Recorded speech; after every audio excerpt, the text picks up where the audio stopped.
Hi అండి, అందరూ ఎలా ఉన్నారు? ఈరోజైతే మన వీడియోలో మటన్ కర్రీని ఎలా ప్రిపేర్ చేసుకోవాలో చూపించబోతున్నాను అనమాట.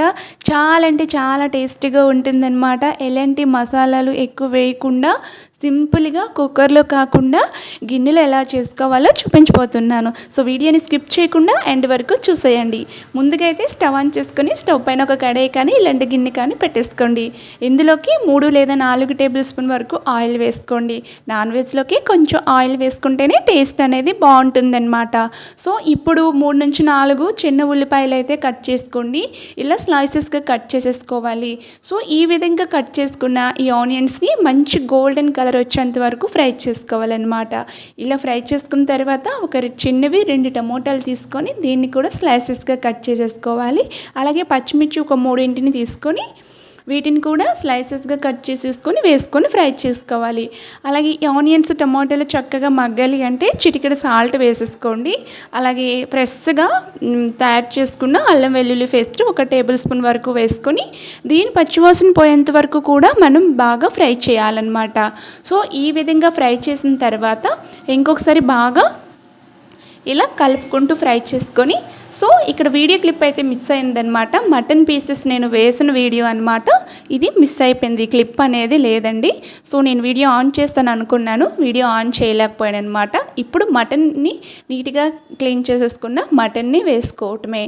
సో నేను ఇక్కడ 1/2 కిలో మటన్ని తీసుకున్నానండి. సో మటన్ తీసుకున్నాక ఇప్పుడు చక్కగా ఒక 2 నిమిషాల పాటు ఫ్రై చేయాలి. ఇలా ఫ్రై చేసిన తర్వాత పసుపు 1/2 టేబుల్ స్పూన్ వేసుకోండి. కారం పచ్చిమిర్చి వేసుకున్నారు కాబట్టి మీ కారాన్ని, మీరు తినే కారాన్ని బట్టి కారాన్ని వేసుకోండి. సో మీ టేస్ట్కి తగ్గట్టుగా సాల్ట్ని కూడా వేసుకోండి.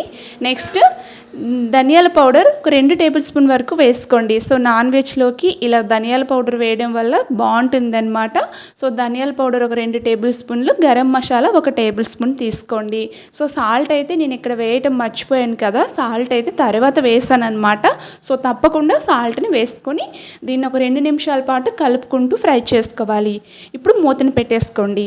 మూత పెట్టేసుకొని దీన్ని మగ్గించుకోవాలి బాగా. ఒక 5 మినిట్స్ తర్వాత ఇప్పుడు మూత తీసేసుకొని ఇంకొకసారి బాగా మిక్స్ చేయాలన్నమాట. మటన్లో ఉండే వాటర్ అంతా ఇలా వస్తుంది. సో వచ్చి చక్కగా మనం వేసుకునే ఆనియన్స్ టమాటాలు బాగా మగ్గి చక్కగా రెడీ అవుతుందన్నమాట. ఇప్పుడు వాటర్ని వేసుకోండి. అంటే మీరు మటన్ ముదురుదా లేదా లేతదా చూసేసుకొని వాటర్ వేసుకోండి.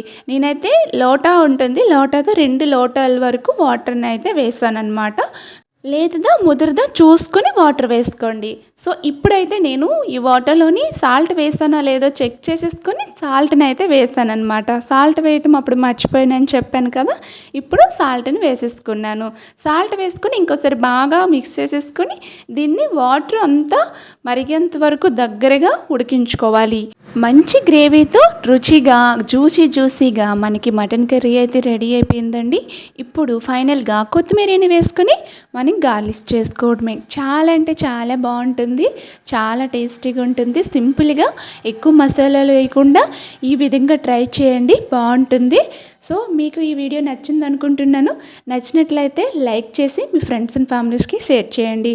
అలాగే మరెన్నో టేస్టీ వెరైటీ రెసిపీస్ కోసం నా ఛానల్కి సబ్స్క్రైబ్ చేసి పక్కనే ఉన్న బెల్ బటన్ని క్లిక్ చేసి ఆల్ అని క్లిక్